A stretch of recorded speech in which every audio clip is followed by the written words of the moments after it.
Today, my husband sits in a federal prison cell, and I am drinking coffee. On the balcony, he tried to steal. He thought he was evicting a helpless wife. He was wrong, for 6 months. He and his mother plotted behind my back. They measured my walls. They counted my money. They laughed at how naive I was. They even wrote a step-by-step plan to leave me homeless. But they made one fatal mistake. They were desperately searching for my Aunt Zora, to force her to sell the house. They didn't know that Aunt Zora never existed. And while they were hunting for a ghost, I was hunting them. I didn't just divorce him, I destroyed him. This is how I did it. 6:30 in the morning. It's a time when the world is supposed to be silent.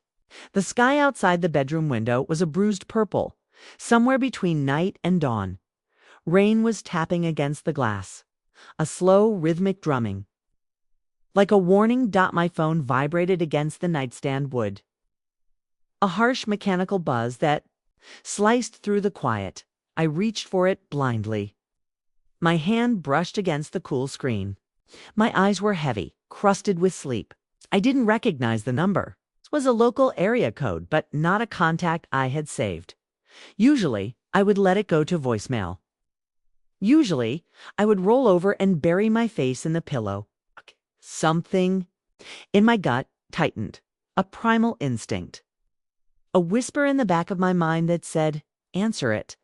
I slid my thumb across the glass. "Hello."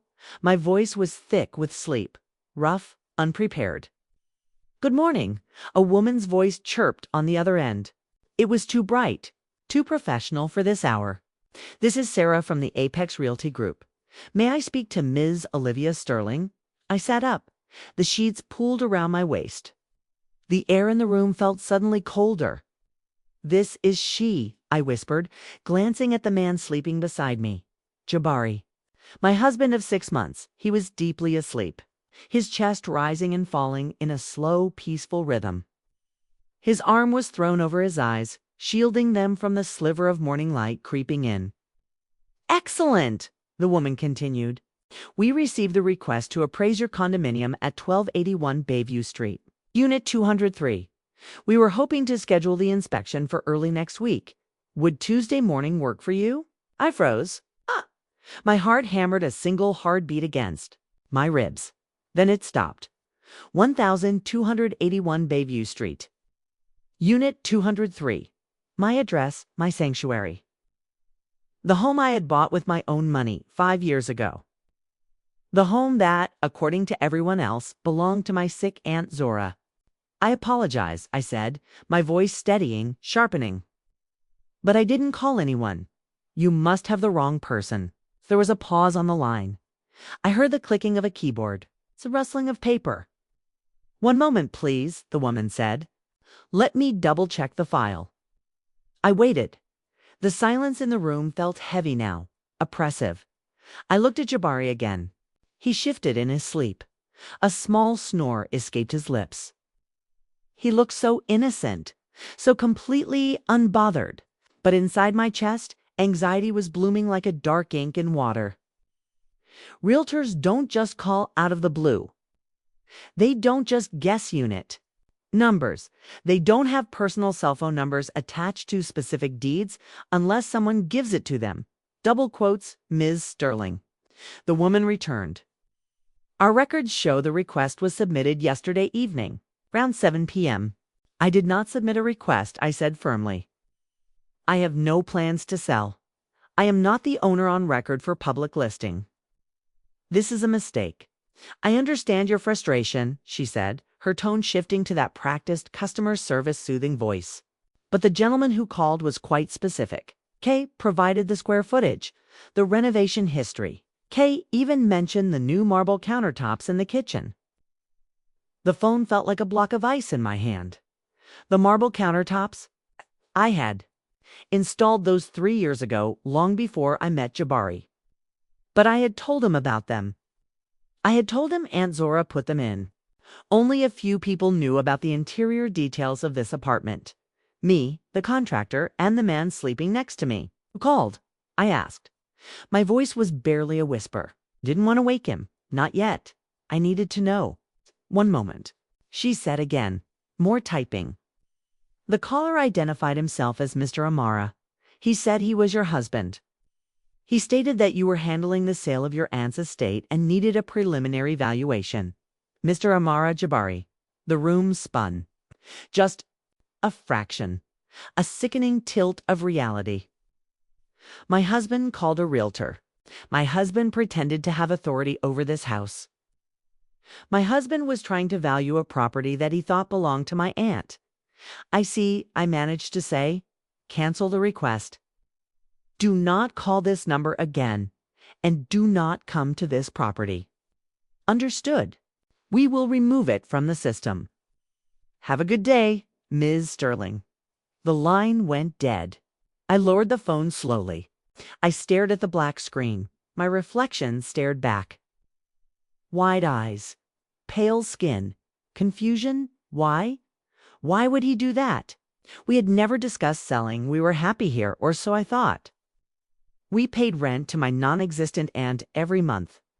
I took that money and put it into a savings account he didn't know about.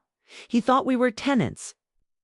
He thought we were at the mercy of an old, sick woman in a care facility. Why would he try to sell a landlord's house? I looked at him, really looked at him. His face was relaxed, handsome. The jawline I loved to kiss. The eyelashes that rested softly on his cheeks. He looked like the man who promised to protect me. But underneath the skin, was there something else? Is there a calculator ticking behind those closed eyelids? I swung my legs out of bed. My feet hit the hardwood floor. It was cold. Bitingly cold. I shivered, pulling my silk robe tighter around my shoulders. I needed coffee. I needed to clear the fog from my brain. I needed to stop my hands from shaking. I walked to the kitchen. The apartment was silent, save for the hum of the refrigerator. This place was mine. I worked 80-hour weeks for this. I skipped vacations. I ate ramen noodles for 3 years. I built this fortress of solitude before I ever let a man inside. Now I had lied to protect it. The Aunt Zora lie was my insurance. Policy, my test. If a man loved me, he would love me in a rented apartment just as much as he would in a owned penthouse. Jabari had passed the test, or so I thought. I started the coffee machine. The gurgle of water heating up sounded like a growl. The smell of dark roast filled the air, rich, bitter. I leaned against the counter, gripping the edge of the granite. The granite he had mentioned to the realtor. The marble he had described. "Morning, Queen." I jumped. Jabari was standing in the doorway. He was rubbing his eyes, sleepy, disheveled, smiling that lazy, warm smile that usually melted me. Today, it didn't melt anything. Today, it looked like a mask. He walked over and wrapped his arms around my waist from behind. He rested his chin. On my shoulder, I felt the heat of his body. Usually, I would lean back. I would sink into his warmth. Today, I felt rigid, like a statue. I forced myself to breathe, in, out. Don't let him know. Not yet. Why are you up so early? He mumbled into my neck. His lips brushed my skin. I flinched internally. Couldn't sleep, I said. My voice sounded foreign to my own ears. To come. Too detached, I got a weird phone call just now. Felt him pause. Just for a microsecond, his muscles tensed against my back. It was almost imperceptible. If I hadn't been looking for it, I would have missed it. But I was looking. I was hyper-aware. "Oh yeah," he asked, pulling away slightly to reach for a mug. "From who?" I turned to face him. I watched his eyes. Those gray, intelligent eyes that I had fallen in love with. "A real estate agency?" I said. "Apex Realty. They said I had requested a condo appraisal." Jabari froze. He held the mug in midair. His eyes widened. It was a performance of surprise. I could see the gears turning. I could see him calculating an appraisal. He laughed. It was a hollow. "Sound too loud for the morning quiet? That's crazy. It's probably just a scam. Telemarketers are getting sophisticated these days." They knew the address. I said. "The exact unit number?" They knew about the renovations. He shrugged. He poured coffee, turning his back to me. Public records, babe, data brokers. People sell our info all the time. Don't worry about it. He turned back and took a sip. He smiled again. Ignore it. Come back to bed. I looked at him. I looked at the man who had called a realtor at 7 p.m. last night while I was in the shower. The man who was lying to my face right now, without blinking, without stuttering. I think I'll stay up, I said. I have some work to do. Suit yourself. He kissed my forehead. Love you. Love you too, I lied. He walked away, whistling softly. I watched him go. The dread in my stomach turned into something else. Something harder. Something colder. This wasn't a glitch. This wasn't a telemarketer. This was a breach. The enemy wasn't at the gate. The enemy was in the kitchen. And he had just poured himself a cup of coffee.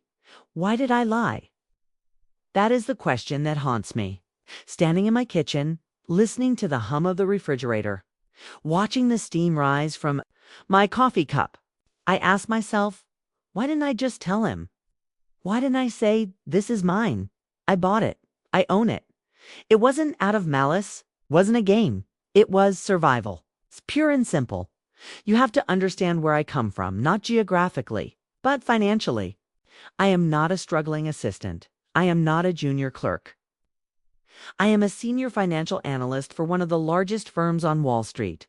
I move millions of dollars with a keystroke. I predict market crashes before they happen. I see the darkest parts of human nature. I see what money does to people. I watch families tear each other apart over inheritance. I watch husbands hide assets from wives. I watch wives take out life insurance policies on husbands they despise. Money is not just currency. It is a drug, and it reveals who you really are. 5 years ago, I bought this condo. I paid in cash. Every cent. It wasn't a gift. It wasn't an inheritance. It was blood, sweat, and sleepless nights. It was 5 years of eating takeout. At my desk at 2 a.m., it was missing my best friend's wedding because the Asian markets were opening. This apartment, with its high ceilings, its crown molding, its view of the city's skyline through the rain. It was my trophy, my fortress. It's the one place on earth where no one could touch me. But I learned a hard lesson in my 20s. Differently when they know you have power, when they see the black card, when they see the deed, their eyes change. The pupils dilate, not with lust, but with calculation. They stop seeing a partner. They start seeing an opportunity, a retirement plan, an ATM. I created a shield. Zora doesn't exist. She never did. She was a figment of my imagination born from my need for protection. I gave her a backstory, a history. She was my mother's younger sister, tragic, sickly, living in a long-term care facility in Atlanta. Heart issues, I would say, lowering my voice to sound sad. She lets me stay here to keep the dust off the furniture. I'm just a caretaker. It was the perfect lie. It explained why a young single woman was living in $1 million property. But it stripped me of the ownership. It made me a tenant, a guest, someone temporary. And that's the test. I met Jabari 8 months ago at a gala. I was wearing a dress I had rented. I didn't wear my real jewelry. I wanted to be invisible, but he saw me. He walked across the room, tall, athletic, with a smile that felt like the sun breaking through clouds. He didn't ask what I did. He didn't glance at my shoes to check the brand. He just asked if I wanted a drink. We went out for soul food on our first date, Harlem, a small place with plastic, tablecloths, and the best cornbread in the city. It was cheap, loud, authentic. I watched him when the bill came. I held my breath. This is the moment. This is always the moment. Would he hesitate? Would he make a joke about splitting it? Jabari didn't blink. He put his card down before I could. Even reach for my purse. I got you, he said, and he smiled. I exhaled for the first time in years. I exhaled. He didn't know I could buy the restaurant. He didn't know I had a portfolio that dwarfed his annual salary. He just saw Olivia, the girl who liked cornbread, the girl who lived in her aunt's apartment. I kept the lie going. It became the foundation of our relationship. When he came over, I hid my expensive face creams. I put away the files labeled offshore tax strategy. I left fake bills on the counter. Rent checks made out to Zora sterling. I would write them out in front of him. Another month? I would sigh. Hope she doesn't raise the rent. He would. Hug me, don't worry, babe. We'll figure it out.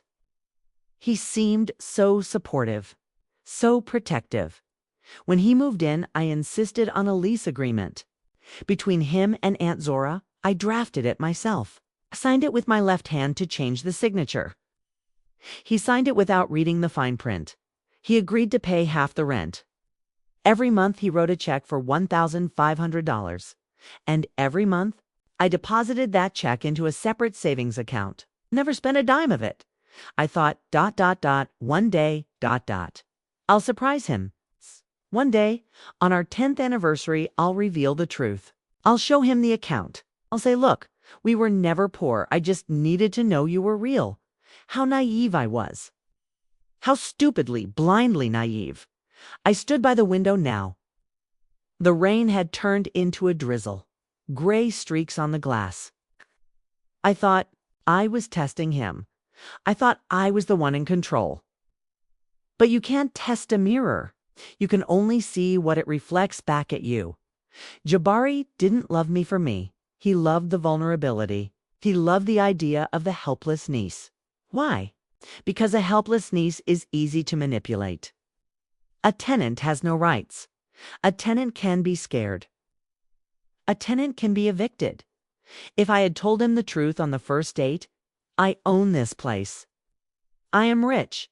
He might have left. Or he might have tried a different scam.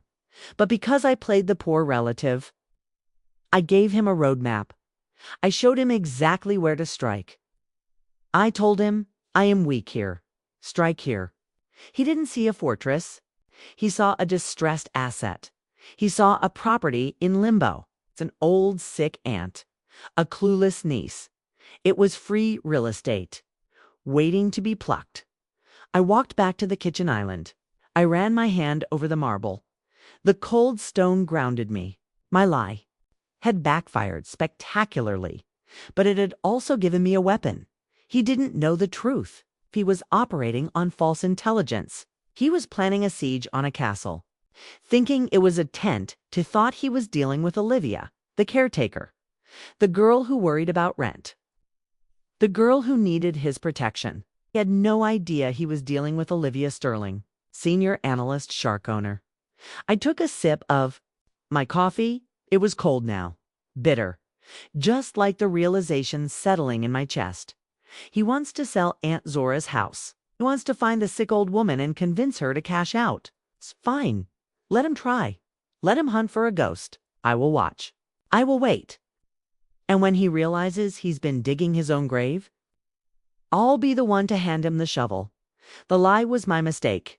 But now, it will be his undoing. 3 days passed. 3 days of silence. The phone didn't ring again. The realtor didn't call back. The glitch seemed to have corrected itself. Jabari was his usual self. Charming, attentive. He brought me flowers on Tuesday. Lilies, my favorite. Or at least, the favorite of the woman he thought I was. I put them in a vase on the kitchen island. I watched the petals open, white, pure, fragrant. But every time I looked at them, I felt a knot in my stomach. It didn't feel like a gift. They felt like a distraction, a magician waving a handkerchief with one hand, while the other hand picks your pocket. On Friday evening, the doorbell rang. It wasn't a gentle chime. It was a long, insistent press. Core. A demand. I knew who it was before I even checked the peephole. Okay. The air in the apartment seemed to drop 10 degrees. I looked at Jabari, who was sitting on the sofa, scrolling through his phone. He didn't look surprised. He didn't look up and say, who could that be? He just stood up, smoothed his shirt, "'Kay," and smiled. "That must be Mom," he said. "'Kay," she said, "she might stop by." Might stop by, I repeated. My voice was tight. You didn't tell me. I forgot, babe. Sorry. She just wants to say hi. He walked to the door and unlocked it. Niala Amara stood in the hallway. She was a small woman, petite even, but she cast a long shadow. She was wearing a tailored gray suit, impeccable, not a wrinkle in sight. Her hair was pulled back into a severe bun. Her eyes were dark, sharp, like polished obsidian. She didn't look like a grandmother. She didn't look like a retiree. She looked like a shark in Chanel, Mother Jabari said, leaning down to kiss her cheek. Jabari, she replied. Her voice was cool, dry like autumn leaves scraping across pavement. She didn't hug him back. She patted his arm, a gesture of ownership, not affection. Then she turned those dark eyes on me. I felt pinned, like a butterfly on a board. Olivia, she said. She didn't smile. Her mouth was a straight, thin line. You look ... tired. Hello, Niala, I said. I forced a smile. I stood in the center of my living room, my sanctuary. But suddenly, I felt like a trespasser. I'm fine, just a long week at work. Please, come in. She stepped over the threshold. And the inspection began. She didn't walk like a guest. She didn't wait to be invited to sit. She moved with a slow, predatory grace. She walked straight to the wall I had painted a soft dove gray 2 years ago. She reached out. A manicured finger, tipped with a blood-red nail, traced the molding. She tapped the plaster. Once, twice, thud. Thud, checking the density, checking the quality. Building is pre-war, isn't it? She asked. She wasn't looking at me. She was looking at the ceiling, scanning for cracks. Scanning for water damage. Yes, I said. 1920s. Good bones, she murmured. But old plumbing, usually expensive to fix. She turned and looked at the hardwood floors. Original oak. I had them refinished by hand. She tapped her heel against a plank. Click. These scratch easily, she noted. You should put down rugs. To protect the investment, not the home, not the floor. The investment, she continued her tour. She walked into the kitchen. Jabari followed her like a puppy, or a lieutenant. She ran her hand along the granite countertop, the same granite Jabari had mentioned to the realtor. She paused at the sink. She turned the faucet on, watched the water flow, turned it off, checking the pressure, checking the fixtures. Your Aunt Niala said suddenly. She turned to face me, leaning back against my counter, crossing her arms. How is she doing? The same, I lied. Stable. But weak. Poor woman, Neola said. Her face remained a mask. It must be so hard for her, stuck in a facility. Away from her things. She looked around the room. Her gaze lingered on the expensive light fixture above the dining table. Does she know the value of this place? The question hung in the air, heavy, loaded. What do you mean? I asked. Well, Niala sighed. She picked up a ceramic bowl from the counter. She turned it over, checking the brand.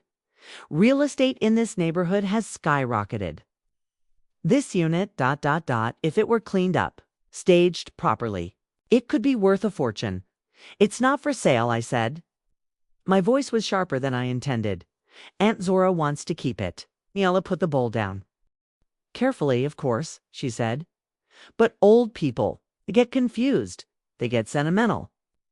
Sometimes they need family to make the hard decisions for them, for their own good. She looked at Jabari. They locked eyes. A silent communication passed between them, a flicker of understanding. It lasted less than a second, but I saw it. It was the look of two partners discussing a business deal. And I realized then, this wasn't a social call. This wasn't a mother checking on her son. This was an appraisal, a walkthrough. She was casing the joint. I'm thirsty, Niala said abruptly. Breaking the tension. Tea? I'll get it, Jabari said. Quickly. Too quickly. We sat in the living room while he boiled the water.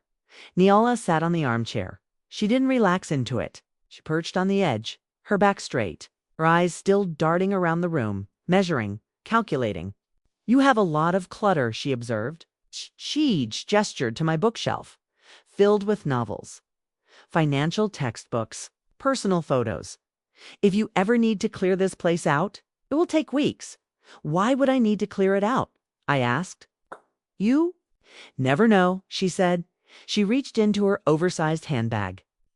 I tensed. What was she pulling out? A contract. A weapon. She pulled out a small metallic object. A laser measuring tool. I stared at it. My mouth went dry. "What is that for?" "Oh, this." She laughed lightly. A dry, humorless sound. "I just wanted to check the dimensions of the living room. Jabari mentioned you were thinking of getting a new sofa. I saw a beautiful sectional on sale. I wanted to see if it would fit." "Liar, you don't bring a laser measure to a social visit for a hypothetical sofa." She turned the device on. A red dot appeared on the opposite wall. Beep. She looked at the digital display. 20 feet. She muttered. Spacious. She wasn't measuring for a sofa. She was verifying the square footage from the public records. She was checking if the listing data was accurate. She was doing exactly what the realtor had tried to do over the phone. But she was doing it right in front of my face, under the guise of a mother's helpfulness.jabar. I returned with the tea. The cups clinked against the saucers. The sound was deafening in the quiet room. Niala put the measuring tool away. But the red dot burned in my mind. She took a sip of tea. "Delicious," she said. She looked at me over the rim of the cup. "You are a lucky girl, Olivia. Living here rent-free. It's a privilege." "I pay rent," I corrected. "A token amount." She waved her hand dismissively. "Market value for a unit like this? It's triple what you pay. You are benefiting from your aunt's ... situation." "I take care of the place," I said. My hands were cold, freezing. I wrapped them around my mug, seeking warmth. "For now," Niala said, "but nothing lasts forever, dear. Zora is old, sick. When she passes ... double quotes." She paused. She took another sip. "Do you know if she has a will?" There it was. The golden question. The reason for the visit. The reason for the flowers. The reason for the measuring tape. They needed to know the legal landscape. They needed to know if I was the heir, or if the property would go to the state, or a distant cousin. They needed to know who they had to fight, or who they had to defraud. I looked at Jabari. He was staring at his shoes, avoiding my gaze. Guilt. No, cowardice. He was letting his mother do the dirty work. "I don't know." I lied. "We haven't discussed it." "You should," Neola said firmly. She set her cup down. "You really should. 'Twould be a shame if this beautiful asset got lost in probate court. Jabari and I could help. We have friends in estate law. We could help Zora draft something to protect you." Protect you. The way she said it made my skin crawl. It sounded like a threat, like a mob boss offering protection money. "I'll ask her," I said. "Next time I see her." "Do that," Neola said. She stood up, abruptly. The visit was over. She had the data she needed. Square footage confirmed. Condition excellent. Well, unknown. Target vulnerable. "I must run," she said. "Business calls." She walked to the door, her heels clicking on the hardwood. Click, click, click, like a countdown. She didn't hug me goodbye. She just nodded. "Take care of this place, Olivia. It's valuable." Jabari walked her out. I heard them whispering in the hallway. Just a low murmur. Then the elevator dinged. The doors slid shut. Silence returned to the apartment. I stood in the middle of the living room. I looked at the wall where the red laser dot had been. I felt violated, dirty. My home felt different now. It didn't feel like a sanctuary. It felt like a crime scene waiting to happen. She hadn't just measured the walls, she had measured me. And in her eyes, I was just another obstacle to be removed. Just like the old paint. Just like the clutter. Jabari came back in. See? He smiled. That wasn't so bad. She just wants to help. I looked at him, and for the first time, I didn't see my husband. I saw a thief. A thief who had just given the master key to his boss.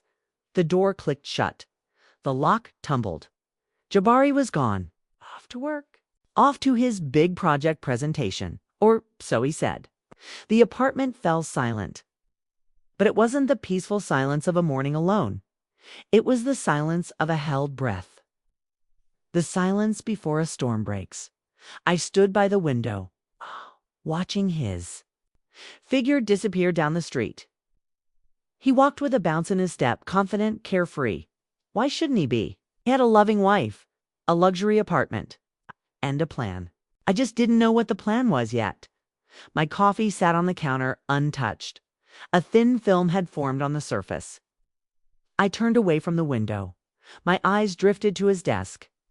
It was a small mahogany desk in the corner of the living room. Usually, it was his space. I respected his privacy. I never opened his mail. I never checked his pockets. I never looked in his drawers. I believed that trust was the foundation of marriage. But trust ... is a luxury. And right now, I couldn't afford luxuries. I could only afford the truth. I walked toward the desk. My footsteps sounded loud on the hardwood. Thud, thud, thud. My heart was beating in my throat, a frantic, fluttering bird. My hands were sweating, cold, clammy. I wiped them on my silk robe. I felt dirty. I felt like a spy in my own home. But the image of Nyala's laser measuring tool burned in my mind. The red dot on my wall. The way she tapped my floors. I had to know. I reached for the top drawer. Locked, of course. Tried the middle drawer. Locked. I crouched down. It's the bottom drawer. It was meant for filing. It was heavy. Pulled the handle. It stuck for a moment, then slid open with a groan. Of metal on metal. The smell hit me. Old paper. Dust. And a faint trace of his cologne. Sandalwood and lies inside. It was chaotic. Receipts, blueprints, old construction manuals. I dug through the pile, my fingers brushing against the rough. Paper. Nothing. Just work. Just junk. I was about to close it, to scold myself for being paranoid. Then, I saw it. Tucked all the way in the back, under a stack of Home Depot flyers. A black, spiral-bound notebook. Cheap. Generic. The kind you buy at a drugstore for $2, but it looked out of place. Jabari did everything digital. His calendar, his notes. His life was on his iPad. Why a paper notebook? Why hide it? I pulled it out. The cover was worn, the corners were bent. It felt heavy in my hand. Heavier than paper should be. I sat back on my heels. The floor was cold against my bare legs. Took a deep breath and I opened it. The first page was blank. The second page was a timeline, handwritten in blue ink. I knew that handwriting. I had seen it on Valentine's cards. I had seen it on our marriage license. The loops of the Y. The sharp cross of the T. It was Jabari's hand. But the words were not love letters. At the top of the page, underlined twice, was a title. Project Fortress. Project Fortress. He had named my home. He had given it a code name, like a military operation. I felt bile rise in my throat, swallowed it down. I forced my eyes to focus, to read, to witness. The page was divided into 3 sections. 3 distinct phases, written with the cold precision of an engineer. Phase 1. Acquisition. The date next to it was from 10 months ago. 2 months before we met. The notes underneath were bullet points. Target. Olivia Sterling. Profile. Orphan. No siblings. Solitary asset. 1,281 Bayview to suspected ownership. Verify status. Closing parenthesis. Strategy. The soulmate angle. Mirror her interests. Be protective. Timeline, 6 months to secure marriage. I stopped reading. The air left my lungs 10 months ago, before the gala, before the first drink. He knew who I was. He knew about the condo. The meeting wasn't chance. It wasn't fate. It was a setup. He had profiled me. Orphan. Solitary. He didn't see those as tragedies. He saw them as advantages. No dad to ask questions. No brother to beat him up. Just a lonely girl with a big apartment. My hands were shaking so hard the notebook rattled, but I couldn't stop. I turned the page, phase 2. Liquidation. This was the current phase. The ink looked fresher. Obstacle, the antlie. Note, she is hiding. Ownership, smart. Must break down the defense. Tactic A, instability. Make her feel insecure about her tenure. Tactic B, the mother. Use mom to pressure for legal protection. Goal, secure power of attorney over aunt or convince Olivia to sell. For cash flow. Buyer, Victor lined up. Victor, a name I didn't know. They already had a buyer. They were already spending the money. He knew about the lie. He knew Aunt Zora was fake. But instead of confronting me, he was playing along. Using my own lie. Against me, waiting for me to crack. Waiting for me to hand over the keys so they could sell my home to their friend. I turned the page again. The final page. Phase 3, exit strategy. Timeline, 3 months post-sale. Action, file for divorce grounds. Irreconcilable differences. Asset division. Claim 50% of liquid assets from sale. Marshal property if commingled. Result, $1.2 million net profit. Note, cut ties immediately. Move to West Coast, $1.2 million. That was my price tag. That was the value of my heart, my trust, my body, my love. To him, I wasn't a wife. I was a transaction. I was a job. It's a heist with a wedding ring. I stared at the numbers, the calculated, cold arithmetic of betrayal. Tears pricked my eyes, hot, stinging, but they didn't fall. I wouldn't let them fall. Not for him, not anymore. Sadness evaporated. In its place, a cold, hard rage. A diamond-hard clarity. He thought I was the prey. Thought I was the solitary orphan who would crumble. He forgot one thing. Orphans learn to survive. Orphans learn to fight when no one else is watching. I reached into my robe pocket. I pulled out my phone. My hand was steady now, dead steady. I opened the camera app. I hovered over the pages. Click. Phase 1, captured. Click. Phase 2, captured. Click. Phase 3, captured. I photographed every page, every note, every scribbled calculation. I uploaded them to the cloud immediately. Then I emailed them to a secret account. Okay, backups of backups. I closed the notebook. Okay, I wiped the cover with the hem of my robe, removing my fingerprints.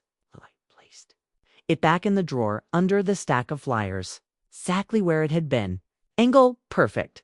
Depth, perfect. I pushed the drawer shut. The metal groaned again, a seal of doom. I stood up. My knees cracked. Walked back to the kitchen. My coffee was stone cold, quitted down the sink. I watched the brown liquid swirl away, just like my marriage, just like the love I thought I had. I rinsed the cup. I dried it. I put it away. Everything had to look normal. When he came home tonight, I would kiss him. I would ask about his day. I would cook him dinner. I would play the role of the loving, clueless wife. Because now, I had a plan too. He had 3 phases. Fine, I only needed 1. Total destruction. The notebook was his script. But I was about to rewrite the ending. I didn't buy a gun. That would be too messy, too loud. Instead, I bought a clock. It arrived the next day. A plain brown box, left on the doormat like a pair of shoes or a book. I brought it inside. My hands were trembling slightly as I cut the tape. The sound of the knife slicing through the cardboard was sharp.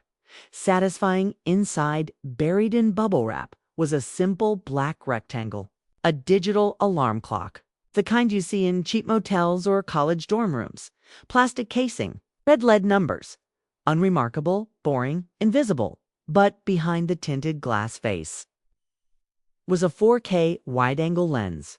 And inside the cheap plastic shell was a motion sensor and a Wi-Fi transmitter. I waited until Jabari was in the shower. The sound of the water running was my cover. I walked into the kitchen. I placed the clock on the counter, right next to the coffee maker, facing the dining table. I plugged it in. The numbers flashed. 12 o'clock, 12 o'clock. I set the time. I connected it to the hidden network I had set up on my router. A tiny blue light blinked on the back. Once, twice. Then it went dark. Armed, ready. Double quotes, "Hey babe." Jabari walked into the kitchen, towel around his waist, steam rolling off his shoulders. My heart slammed against my ribs. Would he notice? He was an engineer. He noticed details. He noticed structural flaws. Would he notice a new appliance? "What's that?" he asked, pointing at the clock. I forced a shrug, casual bored. "Oh, just an old clock I found in a box of Aunt Zora's stuff. My phone charger is acting up, so I need something to tell the time while I cook." He glanced at it. For a second, then he looked away. "Cool. Hey, I'm going to be late tonight. Meeting with the site manager. 'Kay?" I said. I turned my back to him to hide my smile. A cold, razor-sharp smile. I actually have to go into the office for a few hours. Emergency audit on a Saturday. "Money never sleeps," I said. It was a phrase he loved to use. I threw it back at him like a weapon. I left the apartment 10 minutes later, but I didn't go to the office. I drove 2 blocks down, to a coffee shop with dark windows and terrible jazz music. I bought a black coffee. I sat in the corner booth. I pulled out my phone. I put in my earbuds. And I opened the app. The screen flickered, loaded, and there it was. My kitchen. It's crystal clear, high definition. The angle was perfect. It captured the island, the table, and the hallway entrance. It was empty for now. Silent. Just the hum of the refrigerator. I watched the digital seconds tick by on the time stump. Waiting. 20 minutes later, the front door opened. Jabari walked in. He wasn't wearing his work boots. He was wearing slippers. He hadn't gone to a site meeting. He hadn't left the building. He had just waited for me to leave. "Clear," he yelled. Not to me, to someone else. A moment later, the door opened again. Dora walked in. She wasn't wearing her suit today. She was wearing a tracksuit, casual, comfortable, like she lived there. She walked straight to the fridge, opened it, took out a pitcher of juice. My juice. She poured a glass and sat at the head of my table. I watched on my small phone screen. The image lagged slightly. The audio was tinny. But I heard every word. "Is she gone?" Niala asked, taking a sip. "Yeah," Jabari said. He sat opposite her, leaning back in the chair, feet up on the other chair, disrespectful, arrogant. "Shiba." The audit story. "She's so obsessed with her job. It makes this easy." "Don't get cocky," Niala snapped. Her voice was sharp, even through the speakers. "Smart women are dangerous. They notice patterns. Have you found the deed yet?" I looked everywhere. Jabari sighed. The desk. The closet. "She must keep it at a bank box. Or maybe the aunt has it." "The aunt," Niala scoffed. She drummed her fingers on the table. "We need to find this woman. If she's as sick as Olivia says, she might be mentally incompetent. We could get a conservatorship." "I tried," Jabari said. "I called every facility in Atlanta. No Zora Sterling." "Are you sure that's her name?" "That's what Olivia said." "Unless—" Neola paused. She looked directly at the camera. For a second, I stopped breathing. I thought she saw me. I thought she saw the lens through the plastic. But she was just staring into space, thinking. Unless she's lying about the name or the location. Olivia doesn't lie. Jabari laughed. She's a Boy Scout. She follows rules. She's too terrified of doing anything wrong. That's why I married her. It's predictable. I gripped the phone so hard my knuckles turned white. It's predictable. Boy Scout. Is that what he thought? He thought my integrity was weakness. He thought my kindness was stupidity. We are running out of time, Niala said. Her tone dropped. Serious. Dark. Victor is getting impatient. He has the cash ready for the buyout, but he won't wait forever. We need to force a sale within 30 days. 30 days. Jabari sat up. Mom, I can't push her that fast. She gets suspicious. Then we stop asking, Neola said. She leaned forward. Her face filled the frame. Her eyes were cold. Dead. We stop asking and we start taking. We can't find the ant ... We bring the ant to us. What do you mean? Neola smiled. A cruel, thin twisting of lips. We draft a power of attorney. We get it notarized. We say the aunt signed it before her condition worsened. Mr. Alcott will handle the paperwork. He owes me a favor.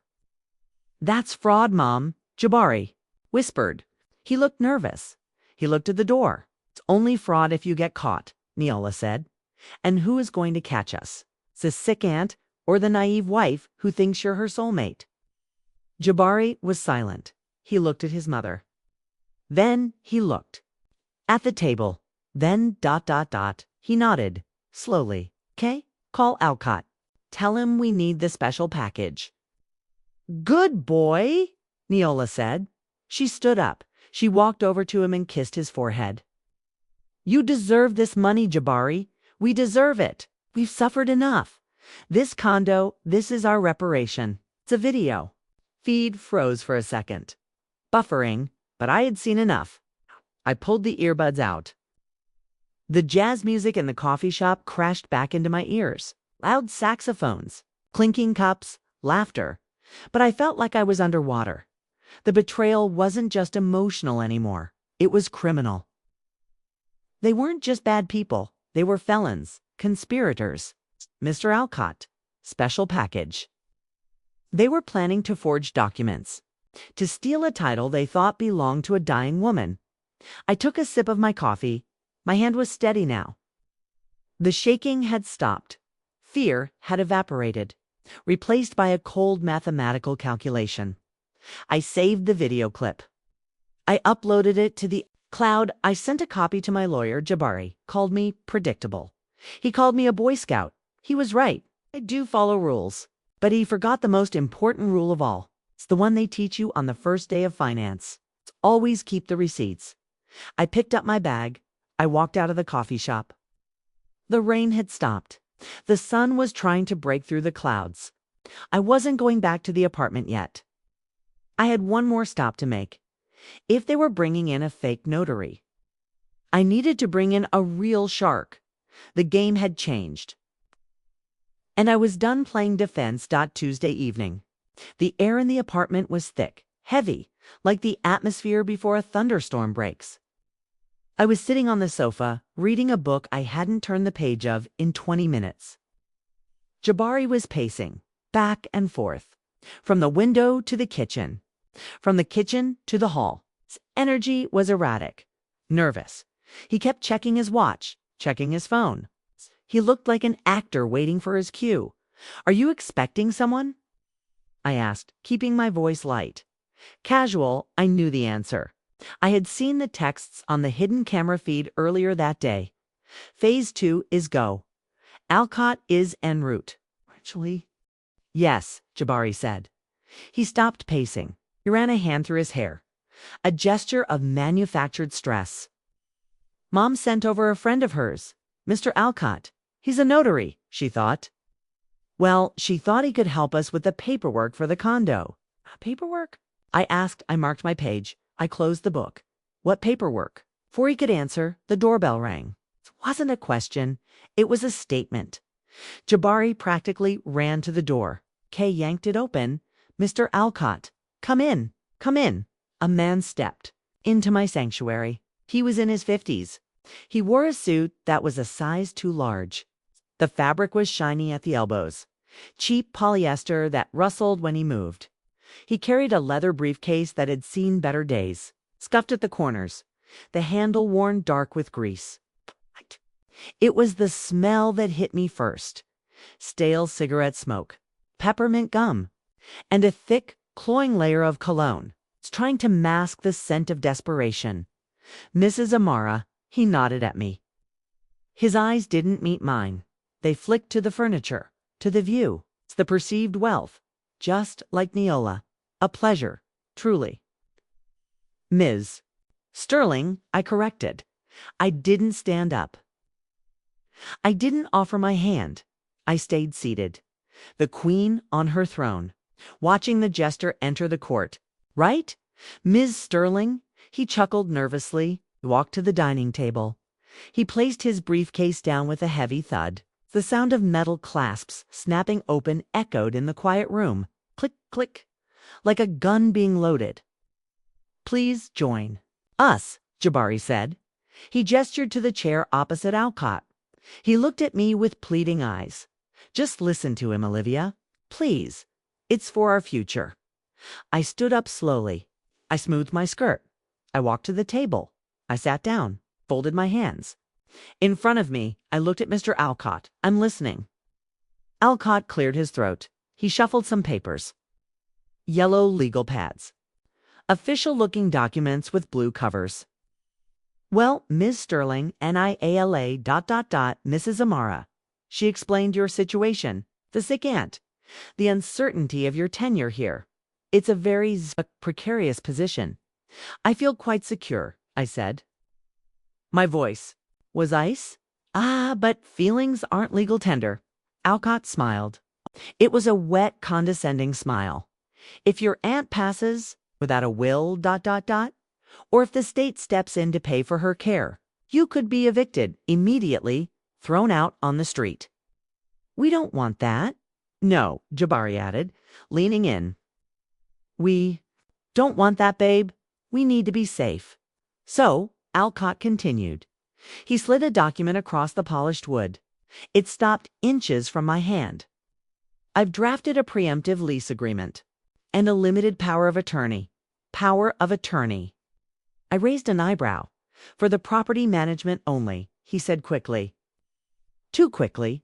It simply allows you and your husband to make decisions about the condo in your aunt's absence. Repairs, utilities, or if necessary. Listing the property to cover her medical bills. There it was, the hook, hidden inside the bait, listing the property. They wanted me to sign a document that gave them the legal right to sell my house.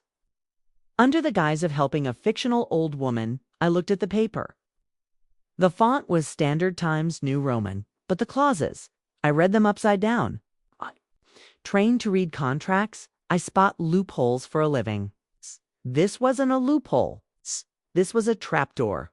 Clause 4, agent is authorized to liquidate assets for beneficiary's care.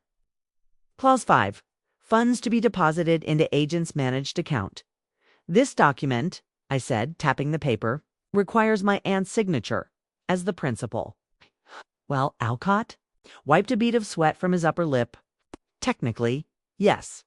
But Neola mentioned that your aunt is incapacitated. In these cases, you can have a witness attest that this was her intent before she got sick. If you sign as the witness, and Jabari signs as the agent, I can notarize it. I looked at him. Truly looked at him. This man wasn't just a sleazy lawyer. He was a criminal. He was suggesting forgery. He was suggesting we fabricate the intent of a property owner to steal her asset. In the financial world, people go to federal prison for 10 years for this. And he was proposing it at my dining table like he was offering me a cookie. You want me to sign for her? I asked, feigning confusion. But isn't that illegal? Alcott laughed, a harsh barking sound. Illegal is such a strong word. It's a workaround. It's justice, really.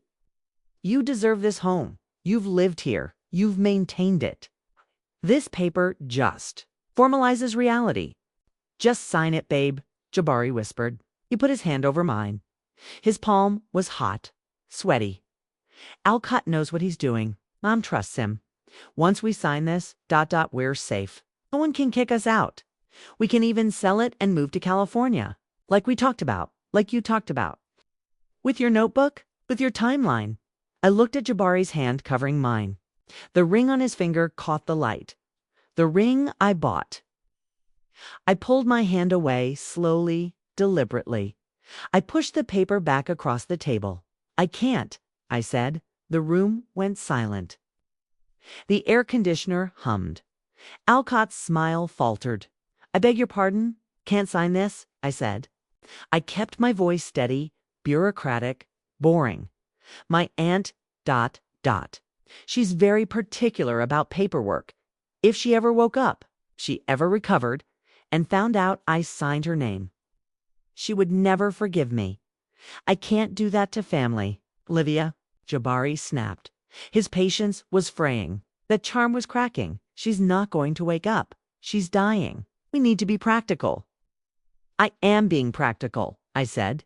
I'm protecting my integrity. And hers. I stood up, signaling the meeting was over. I appreciate you coming, Mr. Alcott, but I will not sign any legal documents without my aunt's explicit consent or a court order. Alcott looked at Jabari. His eyes narrowed. He looked annoyed, like he had wasted gas money to get here. He snatched the papers off the table. Kay shoved them back into his briefcase. Snap, snap. Very well, he said. His voice was cold now. No more fake politeness. But when the state comes to seize this place, don't call me. I can't help people who won't help themselves. He stood up. He didn't say goodbye. He walked to the door, his cheap suit rustling, his heavy footsteps shaking the floorboards. Jabari followed him, apologizing, whispering. I'll talk to her. Give me a few days. She's just scared. The door slammed shut. I was alone in the living room. My heart was pounding. Not from fear, but from adrenaline. I had stared the devil in the face, and I hadn't blinked. I hadn't revealed my hand. I hadn't screamed, I own this place, you moron. I had played the part. The naive, rule-following niece Jabari came back into the room. He looked furious. His face was red. His hands were clenched into fists. Why are you so stubborn? He hissed. He was trying to help us. He was asking me to commit a felony, Jabari. I said calmly. I don't commit felonies. Not for you, not for anyone. I walked past him, toward the bedroom. I'm going to bed. I have a headache. I closed the bedroom door. I locked it. I leaned against the wood. My legs finally gave out. I slid down to the floor. I pulled my knees to my chest. I closed my eyes. And I smiled. They were getting desperate. They were bringing in the clowns. The fake notaries. The forged papers. They were making mistakes. Sloppy mistakes. And every mistake is being recorded. By the clock in the kitchen. By the phone in my pocket. Let them be angry. Let them be frustrated. Let them think I'm just a stubborn, stupid girl. Because when I finally drop the hammer, they won't even see it coming. Desperation has a smell. Did you know that? It doesn't smell like sweat or fear. It smells like burnt coffee. It smells like ozone from an overheating laptop. It smells like a man who knows his time is running out. 4. The next 3 days, my apartment reeked of it. JABAR, I had changed tactics. Plan of the charm offensive had failed. Plan B, the fake notary, had crashed and burned. So now, he was fully committed to Plan C, the hunt. He decided that if I wouldn't lead him to the gold mine, he would dig for it himself. He was going. To find Aunt Zora, I watched him. It was the most entertaining show I had ever seen. And I had front row tickets. It started on a Wednesday. I left for work at 7 a.m., but I didn't leave. I went down to the lobby, bought a bagel, and came back up to the stairwell. I sat on the concrete steps, opened my laptop, and connected to the kitchen camera. I put my headphones on. And I waited at 8:15 a.m. Jabari entered the kitchen. He wasn't dressed for work. He was wearing sweatpants and a t-shirt stained with mustard. He looked manic. His eyes were rimmed with red. He slammed a stack of papers onto the island. A list. A long printed list of every nursing home, rehabilitation center, and assisted living facility in the state of Georgia. Viola must have compiled it for him. It was alphabetical. It's comprehensive. It's completely useless. He grabbed his phone. He punched in the first number. I turned up the volume on my headphones.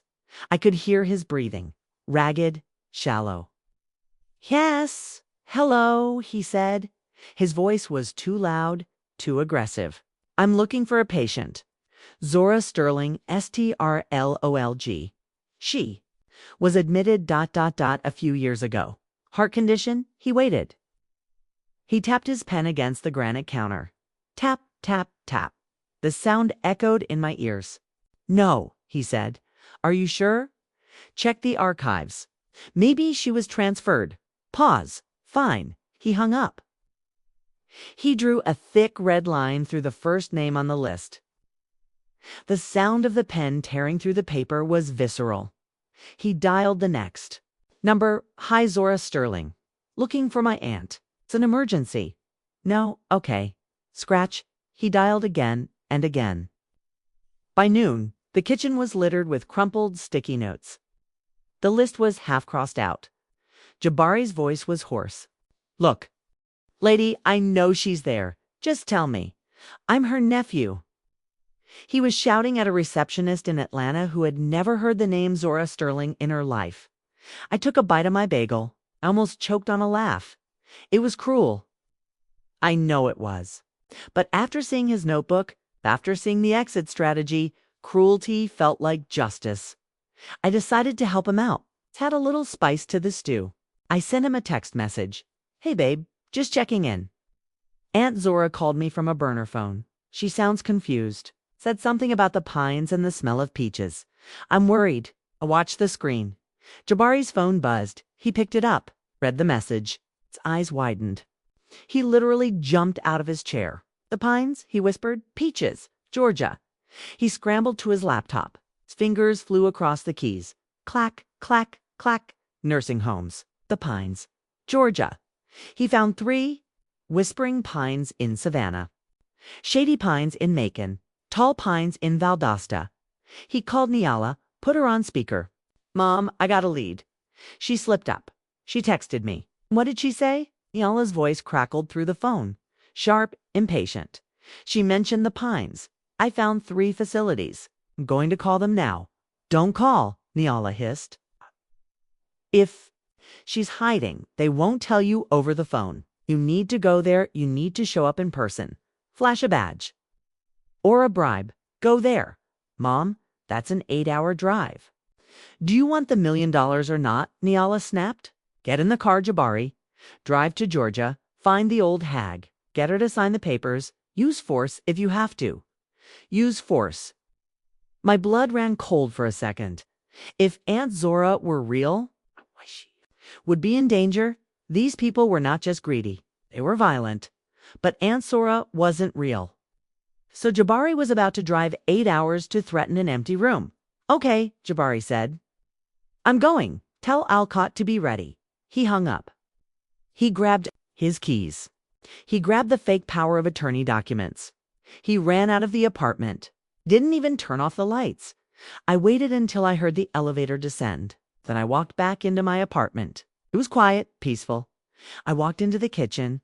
I picked up the list of nursing homes. I looked at the red scratches. It's the anger in the pen strokes.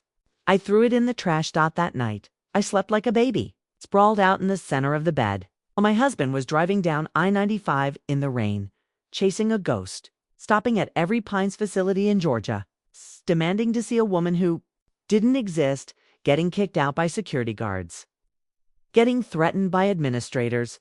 He called me at 2 a.m. I let it ring 3 times. Then I answered, voice groggy. "Hello. She's not here, Olivia." He sounded unhinged, exhausted. I went to Shady Pines. I went to Whispering Pines. "They don't have her. Are you lying to me?" "Lying?"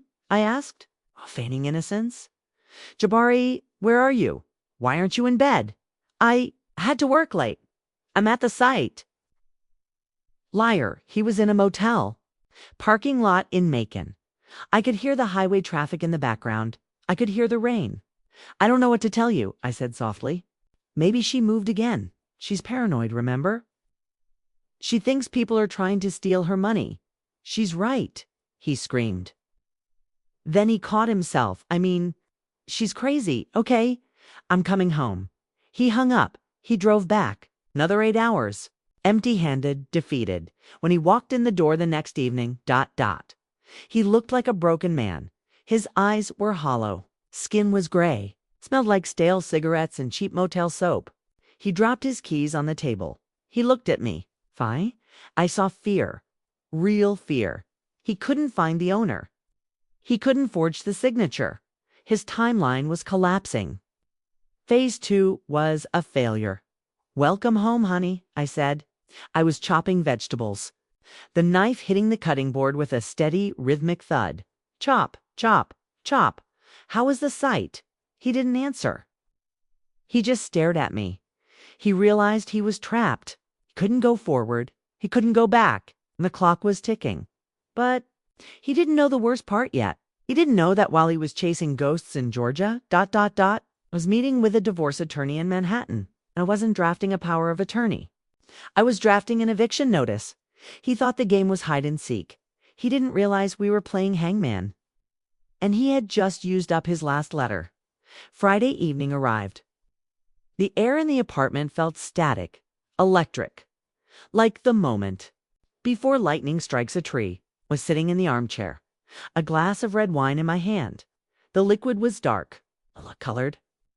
I swirled it slowly, watching the legs drip down the side of the glass. I wasn't drinking it. I just needed something to hold, something to keep my hands from trembling with anticipation. The lock turned. Click. The door swung open. Jabari walked in, but he wasn't. Alone, Niala was with him. Of course she was. Generals don't send soldiers into the final battle alone. They come to watch the execution. They walked in with a confidence I hadn't seen in weeks, shoulders back, chins up. Niala was wearing red, bright, aggressive, a color meant to intimidate. Jabari was holding a blue folder. He gripped it so tightly. His knuckles were white. This was it, the ultimatum. They had realized they couldn't find Aunt Zora, so they were going to break me instead. Olivia, Jabari said. He didn't say hello. He didn't take off his coat. He walked straight to the coffee table and dropped the folder. Thud. It sounded heavy. Final.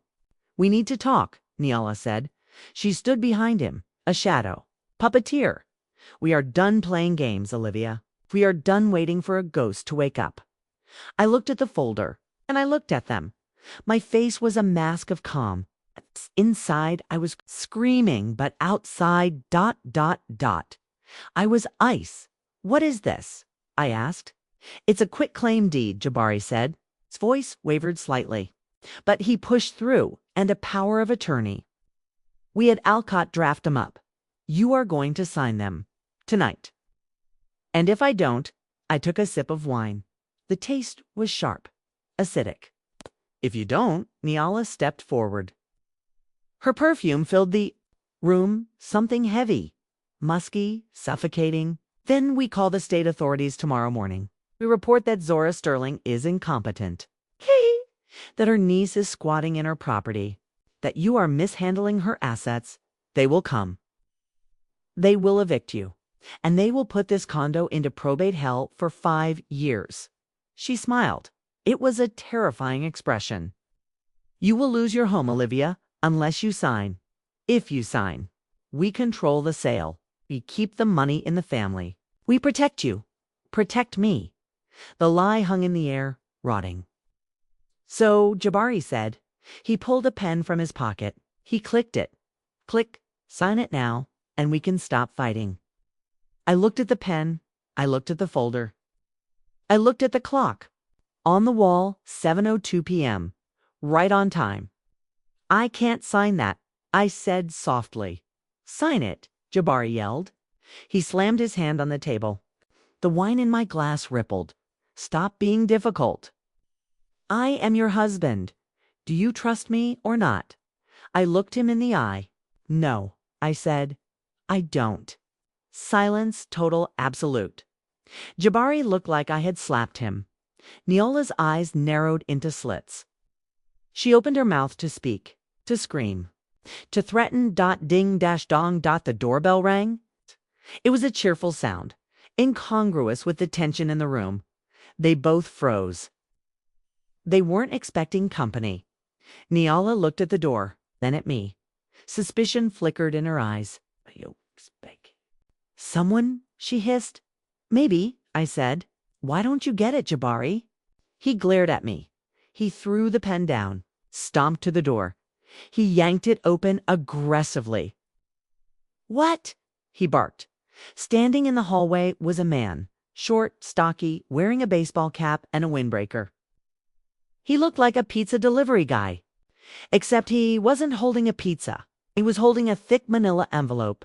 Jabari Amara. The man asked. Board routine? Yeah, that's me. What do you want? And ... The man looked past him. Neola Amara. Neola stepped into the hallway view. I am here. Who are you? The man smiled. It wasn't a friendly smile. It was the smile of a man who had done this 1,000 times. He thrust the envelope into Jabari's chest. Jabari instinctively grabbed it. Then the man pulled a second envelope from his jacket. He tossed it to Neola. She caught it. You've been served, the man said. He turned around. He walked away, whistling Jabari. Looked down at the envelope. It was heavy, thick. The return address was a law firm. Sterling and Associates. Wait, not Sterling. Goldman Sachs and Partners. No, Vanderbilt, legal, high-end. Corporate. Expensive. He tore the flap open. The sound of the paper ripping was loud, violent. He pulled out the stack of documents. The first page was stiff, formal, at the top, in bold. Black letters, summons, dissolution of marriage, plaintiff. Olivia Sterling, defendant, Jabari Amara.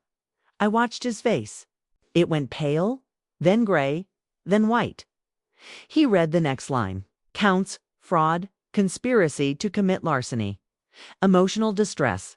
He looked up. His eyes were wide. Shocked. Divorce, he whispered. Fraud, Neola had opened hers too. She wasn't whispering. She was shaking. What is this? She screeched. Restraining order? Civil lawsuit? You're suing me. I stood up. Finally, I placed my wine glass on the table, next to their pathetic little blue folder. I smoothed my dress. I walked toward them. I didn't stop until I was 3 feet away. I'm not just suing you, I said. My voice was calm, lower than usual, hypnotic. I'm destroying you. You ... You knew, Jabari stammered. About the notebook, I said. About Project Fortress. About Phase 1, 2, and 3. About the fake notary. About the hunt for Zora. He stepped back, like I had pulled. A knife? How? Because I watched you, I said. I watched you in my kitchen. Listened to you plan my eviction while eating my food. I have the videos. I have the audio. I have the text messages. I looked at Neola and you, the mastermind. It's only fraud if you get caught, right? Well, NIALA ... You got caught. This is ridiculous, Neola spat. But her voice trembled. You have no proof? It's your word against ours. It's my 4K video footage against your word, I corrected. And by the way, there is no Aunt Zora. The room went silent again. This time, the silence was different. It was the silence of a bomb that had just gone off. The dust settling? What? Jabari whispered. I bought this condo 5 years ago, I said. Cash, with my bonus. I am a senior analyst at BlackRock. I make more in a month than you make in 2 years. I invented Zora to see if you loved me for me. You failed. Jabari looked at the apartment, the high ceilings, the marble, the view. He realized for the first time that he wasn't standing in a distressed asset. He was standing in a fortress. And the owner was standing right in front of him. "Get out," I said. "Olivia, wait, ... double quotes. Jabari reached for me. "Get out." I pointed to the door.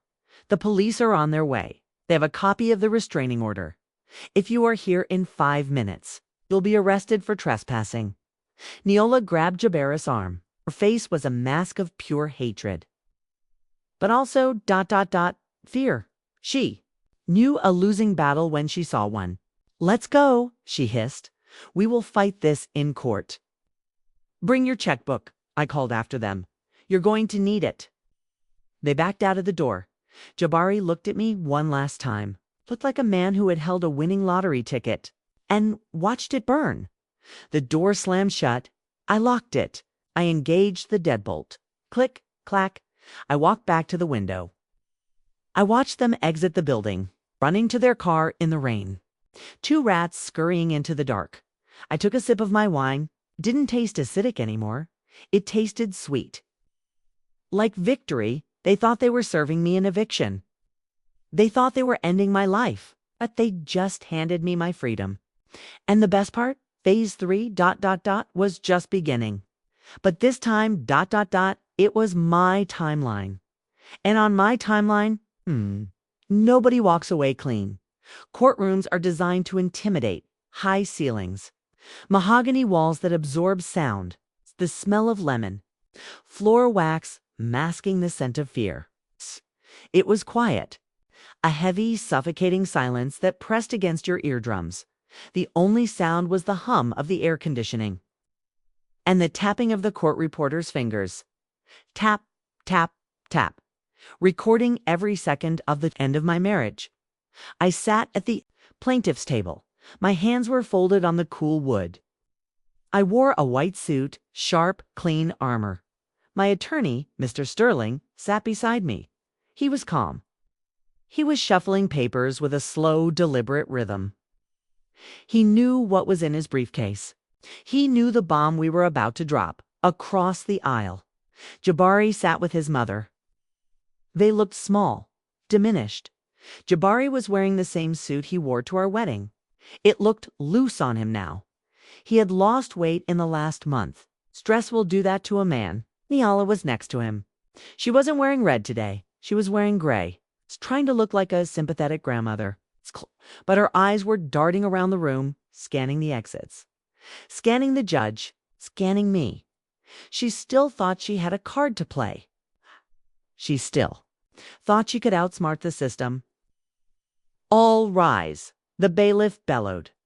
Judge Harrison walked in. A stern woman with glasses perched on the end of her nose. She sat down, her robe rustled. The sound echoed in the cavernous room.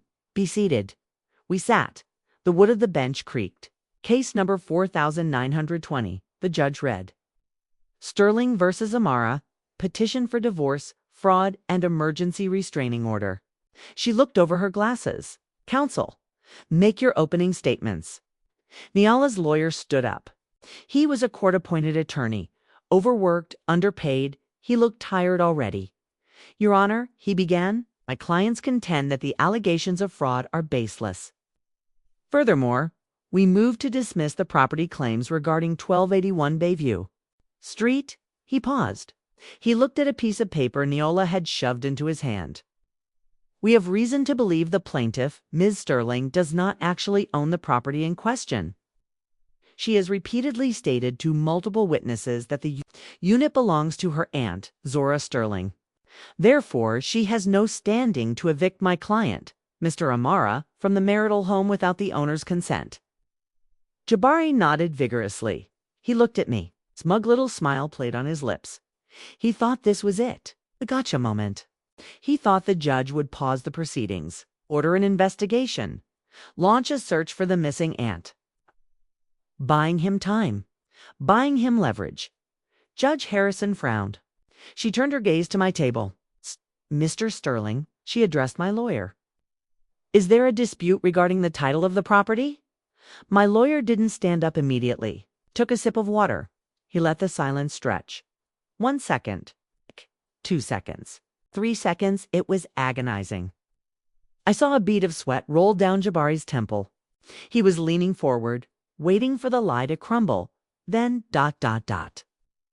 My lawyer stood. "Your Honor," he said. His voice was deep. Resonant, it filled the room without effort. "There is no dispute. The defense is operating under ... a misapprehension." "Explain." The judge said, "The defense claims the property belongs to a Zora Sterling. They claim my client is merely a tenant." He walked toward the bench. He held up a single document. It was old. The paper was slightly yellowed, had a gold seal at the bottom. "This is the original deed for 1281 Bayview Street. Dated 5 years ago, recorded in the county clerk's office. Book 402, page 89. He placed it on the judge's bench. "If the court will look at the line marked grantee." The judge picked up the paper. She adjusted her glasses. She read it. Silence again. Jabari was holding his breath. Niala was gripping the edge of the table so hard her fingernails were turning white. "The deed is registered to ... double quotes." She looked up. Her eyes locked onto mine. "Olivia Zora Sterling." The air left the room, vacuumed out in an instant. "Olivia ... Zora Sterling," the judge repeated, "the plaintiff." I didn't move. I didn't smile. I just stared straight ahead, at the seal of the court on the wall. Zora wasn't a fake name. It was my middle name, my grandmother's name. I hadn't lied about the name. I had just separated the person. I turned my head slowly to look at Jabari, the look on his face. What? Worth every penny of legal fees. It wasn't just shock. It was devastation. His mouth hung open slightly. His eyes were wide, vacant. His brain was trying to reprocess the last year of his life. Every conversation, every rent check he wrote. Time he mocked me for being poor. Every time he thought he was the smart one. He realized in that split second that he had been living in my house, sleeping in my bed, eating my food, and plotting to steal from a woman who was sitting right in front of him. Double quotes, but ... Jabari stammered. He stood up, disregarding protocol. "But," she said, ... the aunt ... the nursing home ... "Sit down, Mr. Amara," the judge barked. "She lied to me." Jabari shouted. His voice cracked. "Hi, pathetic. She trapped me. She pretended to be a tenant. That's entrapment.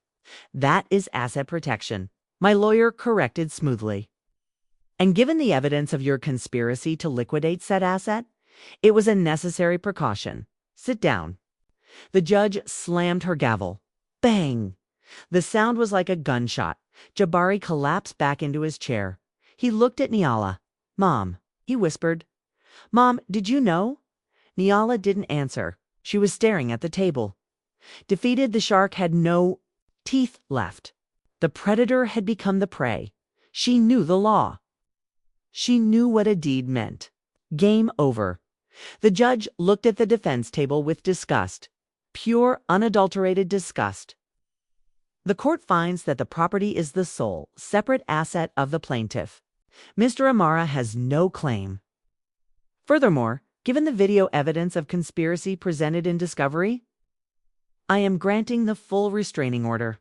You are to have no contact with Ms. Sterling. You are to stay 500 feet away from her residence." She signed the paper. The scratching of her pen was the loudest sound in the world. Judgment for the plaintiff. Divorce granted. Case closed. Bang. The judge stood up and left. The bailiff opened the doors. The sounds of the hallway rushed in. Voices, footsteps, life. I stood up. I picked up my purse. I walked past their table. Jabari didn't look up. He was staring at his hands, shaking his head, muttering to himself, "Zora, Zora." It was her. It was always her ... I didn't say a word to him. I didn't need to. The silence had said everything. I walked out of the courtroom, into the hallway. The air tasted different here. It didn't smell like floor wax anymore. It smelled like fresh air. It smelled like the future. I walked to the elevator. I pressed the button. I was free, single, rich, and safe. But as the doors closed, I had one last thought. I had won the war. But my home, my sanctuary, still felt contaminated. It still held the memory of his voice, his smell, his betrayal. I couldn't go back to the way things were. I had evicted the husband. Now, I had to evict the memories. It was time for a renovation, not just of the walls, but of my life. The silence was different now. It wasn't heavy. It wasn't pregnant with secrets. It was light, airy, like the feeling of a window thrown open after a long winter. The day after the court ruling, I changed the locks. But that wasn't enough. The apartment still held his ghost. I could still smell his cologne in the closet. I could still hear his mother's heels clicking on the hardwood. I could still see the red dot of her laser measure on my wall, marking my home for demolition. So, I decided to demolish it first. I hired a contractor, not Jabari, a real one. On the first day, I handed him a sledgehammer. I pointed to the wall separating the kitchen from the living room, the wall Niala had leaned against while she plotted my eviction. "Tear it down," I said. The first swing hit the plaster with a deafening crack. Dust billowed into the air, white, chalky. It smelled like old drywall in history. I stood there in a mask and goggles, watching the debris fall. Every brick that hit the floor felt like a weight lifting off my chest. Crash. There goes the memory. Crash. There goes the fear of losing my home. Crash. There goes the fake Aunt Zora. We stripped the floors. I couldn't look at the oak anymore. Neola had touched it. We put down polished concrete. Cool, modern, impenetrable. We painted the walls a stark, bright white. No more shadows. No more corners for secrets to hide in. When it was finished, the apartment didn't look like a fortress anymore. It looked like a gallery, a space waiting for new art, for new life. While I was choosing light fixtures, Jabari was choosing a bunk.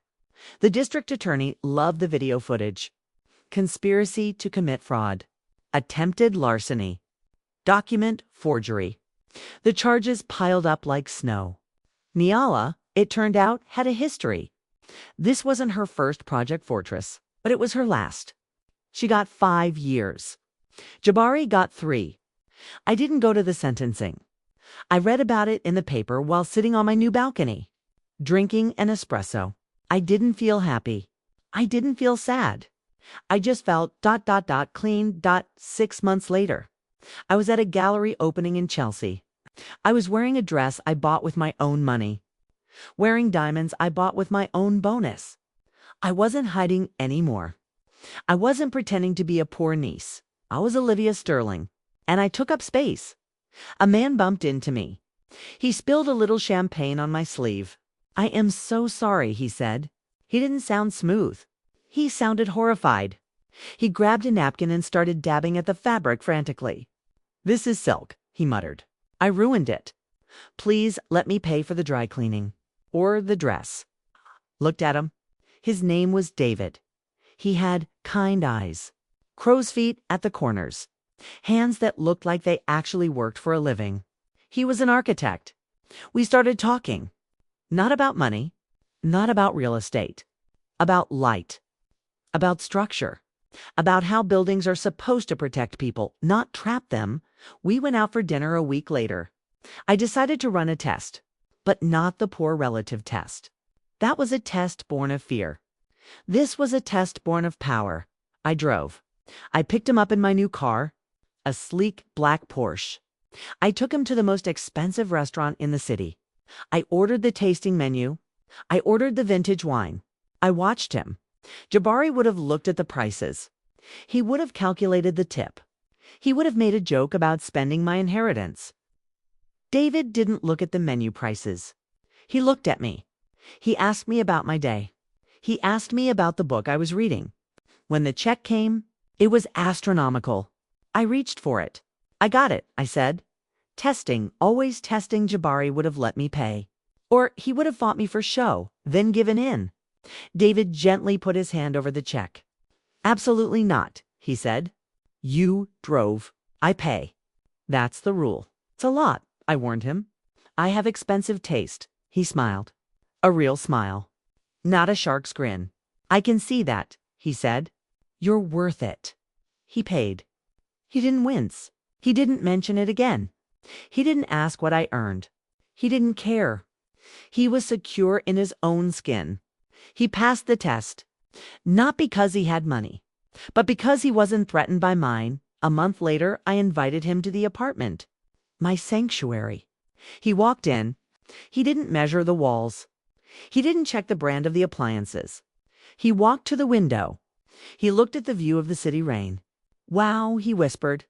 Then he turned to me. The light in here is incredible. You must have amazing mornings.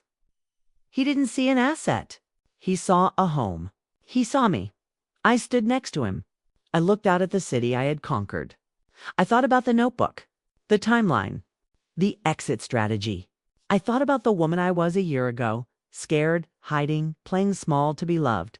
That woman was gone. She died the day she found the notebook. The woman standing here now was different.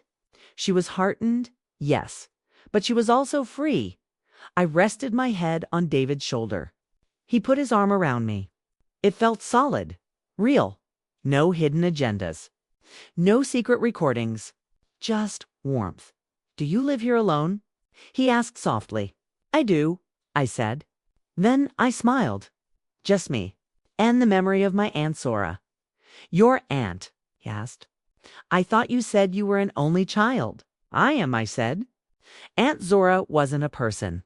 She was a lesson. She taught me that you can't build a life on a foundation of lies. And she taught me that sometimes you have to burn the house down to see the sky. The rain tapped against the glass. Tap, tap, but it wasn't a warning anymore. It was applause.